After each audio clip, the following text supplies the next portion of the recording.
Como já antes te disse, somos seres sociáveis. Fomos criados para viver em comunidade. Precisamos de estar em relação. Precisamos de conviver, de ir ao encontro uns dos outros. Sabes, eu acredito profundamente que só nos realizaremos enquanto pessoas ou como pessoas humanas se entrarmos em relacionamento com as pessoas que nos rodeiam e com o mundo em que vivemos. Assim, podemos dizer que no plano do relacionamento somos chamados em primeiro lugar a entrar em relação conosco, ou seja, a saber quem somos, quem sou eu, termos consciência da nossa identidade. Depois, a par disso, somos também chamados a entrar em relação com os nossos semelhantes. É que para podermos ser eu, é necessário que exista um tu. Ou seja, para saber quem somos, precisamos de alguém que nos chame pelo nosso próprio nome.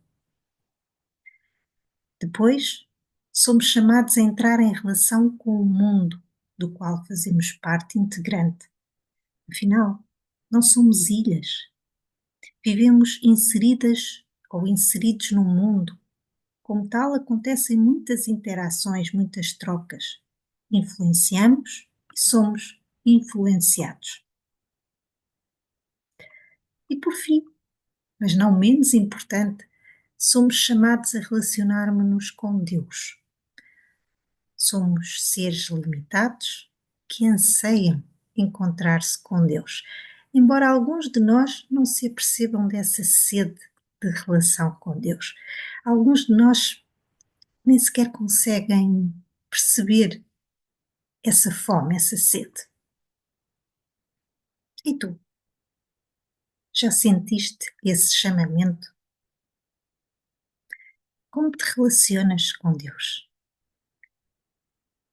Talvez precises de tempo para pensar sobre isso e, se assim for, ter um momento para o fazer. Mas aproveito agora para fazer uma pergunta. Uma pergunta que é também assim um divisor de águas. O que é ser cristão para ti? Bom, certamente cada pessoa irá apresentar o seu ponto de vista e irá responder à sua própria maneira. Mas em termos gerais e no âmbito do que te quero trazer aqui hoje, vamos dizer que simplesmente ser cristão é seguir Jesus Cristo. Ou seja, é seguir as suas pegadas, os seus ensinamentos, amando a Deus como Ele amou, amando as pessoas como Ele amou. E sabes qual é a referência para a qualidade desse amor? É precisamente a vida de Jesus. Esse é também o nosso distintivo. Amarmos-nos como Ele nos amou. Porque onde não existe amor, podem existir estruturas muito bem organizadas, mas não existe comunhão, não existe uma comunidade cristã. É urgente que este amor, o amor que Deus nos fala e, nos deu, e que nos ensina, se torne visível e seja no mundo que é tão egoísta um fermento novo. Por tudo isto, ser cristão é também uma busca pessoal de Cristo, não é? Porque Deus não entra pela nossa porta adentro sem ser convidado. Ele não se impõe, Ele convida-nos. Isso sim. E nós, no uso da nossa liberdade, escolhemos ir ao encontro dele, ou não. Ou seja, o objetivo da nossa busca pessoal é ir ao encontro de Jesus para o conhecer cada vez mais e assim amá-lo melhor e servir os valores de Deus melhor. Então, de forma assim muito resumida, podemos dizer que a identidade cristã assenta em três grandes pilares: seguir Cristo, viver em comunidade, em igreja, e sentir-se enviado ao serviço do mundo, portanto, do outro. Portanto, fomos criados por Deus para sermos família. Família onde circula o amor e onde habita uma amostra de felicidade que existe no paraíso. Assim, podemos dizer que o amor é uma semente que se fecunda na família. Uma semente que está chamada a crescer e a desenvolver-se. Não sei se sabes, mas são muitos os estudos. A ciência já prova que uma criança que não foi amada é um ser que não cresceu, que não tem lugar no mundo nem interesse pela vida. Tornar-se-á num adulto que provavelmente não vê sentido na vida. É que para aceitar e amar os outros é preciso ter sido amado e aceite e ter sido ajudado a aceitar-se e a amar-se a si próprio. A presença, a confiança e o amor recebidos na infância capacitam-nos para amar. Amar e deixar-se amar é uma necessidade psíquica fundamental. E desta capacidade de amar e deixar-se amar depende o equilíbrio afetivo e emocional de cada um de nós. Assim, é preciso amar e deixar-se amar, e é preciso percepcionarmos o amor. Então, o amor deve manifestar-se para que o outro possa percepcionar, não é? Ou seja, é preciso ser demonstrado. E como é que isso acontece? Acontece na doação e no serviço. Trata-se de empenharmos-nos na doação, no pôr o próprio eu ao serviço do outro. E isto pressupõe uma verdadeira entrega, despojamento. É isto que dita o valor ou a qualidade do amor.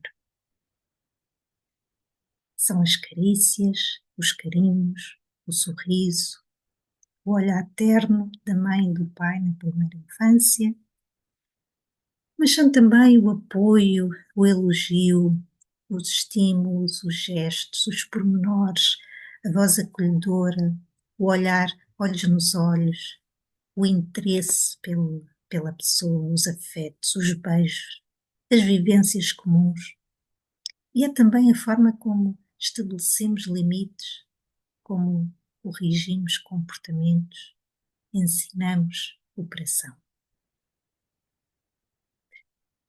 Em cada idade, o amor necessita de expressões concretas para chegar ao coração do outro, para que o outro se sinta amado. E o importante é que as nossas expressões de amor sejam verdadeiramente tradução de um amor profundo pelo outro.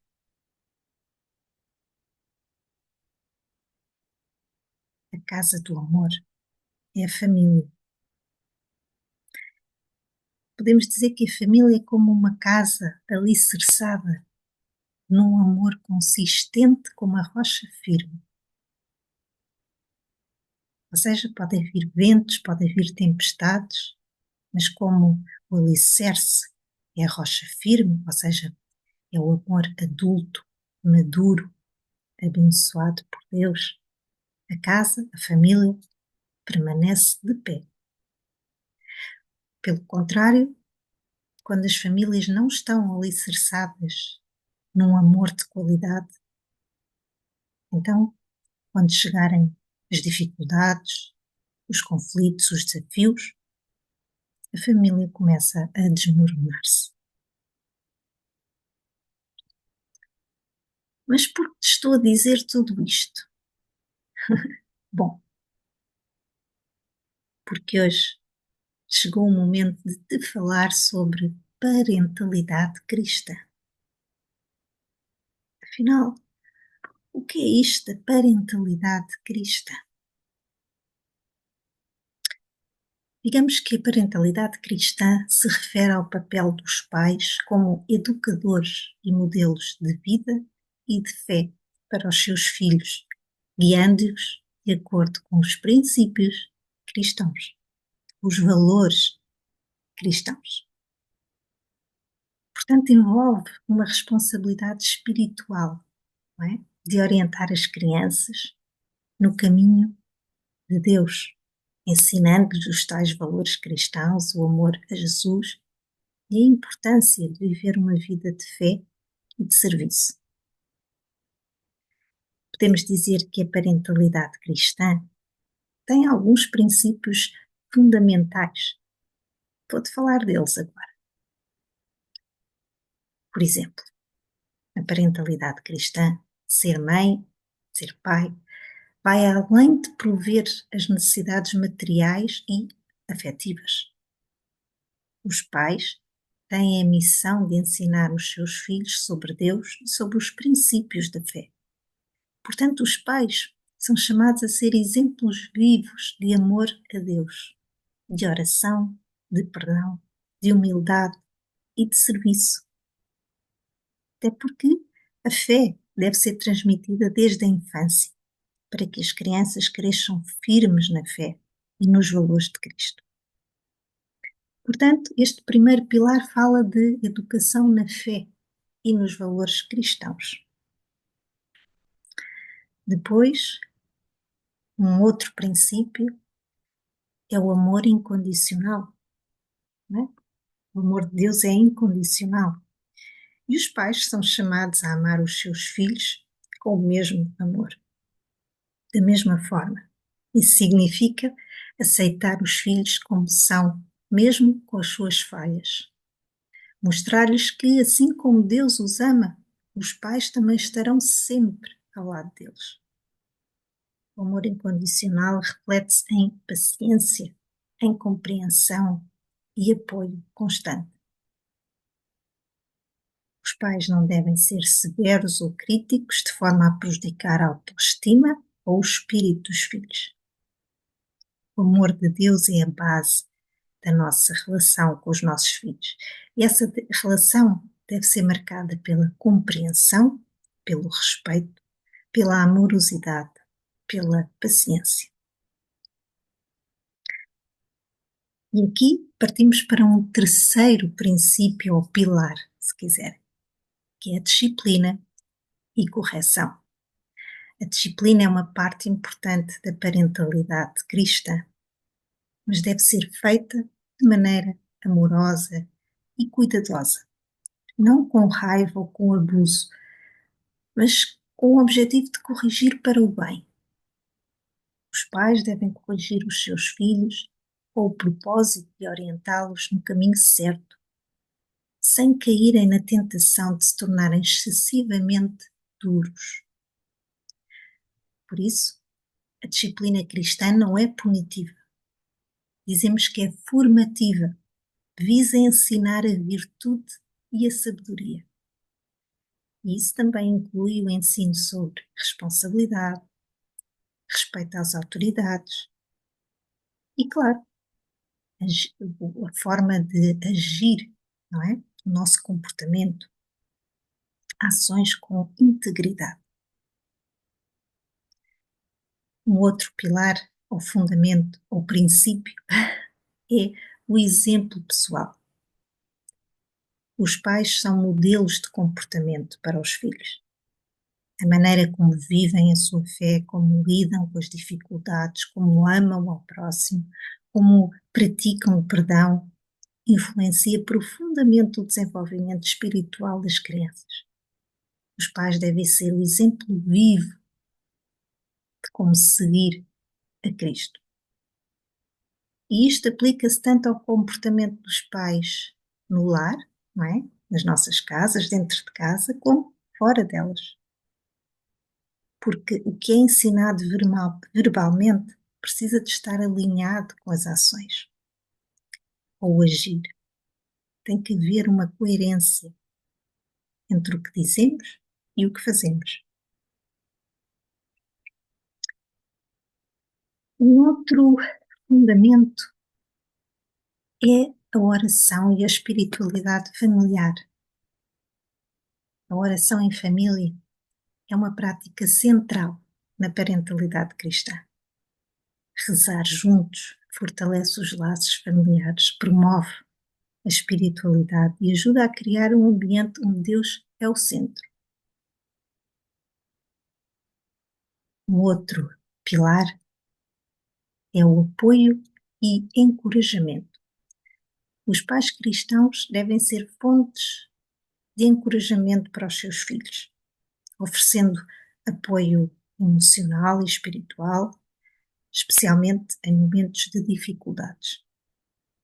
O amor e o apoio dos pais deve refletir a misericórdia e o carinho de Deus. Ou seja, assim sendo, podemos dizer que a parentalidade cristã tem três características fundamentais: a responsabilidade espiritual, não é? Os pais têm a responsabilidade de cultivar a vida espiritual sólida para os seus filhos, sendo o exemplo, não é? Depois, o serviço e o sacrifício. Ser mãe e ser pai envolve um constante serviço ao outro, não é? Especialmente àqueles que estão sob a nossa responsabilidade. E isso envolve sacrifícios pessoais de tempo, de recursos, esforços para cuidar do bem-estar físico, emocional e espiritual dos filhos. E uma última característica que é a confiança em Deus. A parentalidade cristã também envolve a confiança de que Deus está com os pais na sua tarefa de educar e de cuidar dos filhos. É uma entrega ao facto de que, embora os pais façam o melhor que podem, é Deus quem os está a guiar, é Deus que está a sustentar todo o processo. Portanto, ser uma família cristã é mais do que seguir regras religiosas. Trata-se de viver o amor de Deus e os seus ensinamentos em cada aspecto da vida cotidiana. É um compromisso diário, onde cada membro da família pode crescer e desenvolver-se espiritualmente, pode experimentar o amor de Deus e ser um reflexo do seu amor, da sua graça, da sua bondade e da sua luz no mundo. Portanto, a família cristã é uma comunhão de pessoas, é uma comunidade de fé, de esperança e de caridade. É também evangelizador e missionário, porque contribui para a renovação da sociedade e do próprio povo de Deus. A família, fundada e vivificada pelo amor, é uma comunidade de pessoas, dos esposos, dos pais e dos filhos. E a sua primeira tarefa é de viver fielmente a realidade da comunhão, um constante empenho por fazer crescer uma autêntica comunidade de pessoas. Ou seja, o princípio interior, a força motriz, não é? A meta última, o propósito, o sentido da família é o amor. Porque é o amor que dá sentido à vida. Portanto, a família é uma escola de humanismo. Eu acho que tem uma tarefa fundamental, que é o serviço à vida. Então, concluindo, a parentalidade é um chamado para viver de maneira intencional a fé e a espiritualidade dentro da família, preparando as futuras gerações para seguir os valores de Deus, os valores da vida e da humanidade com integridade e amor. Até à próxima.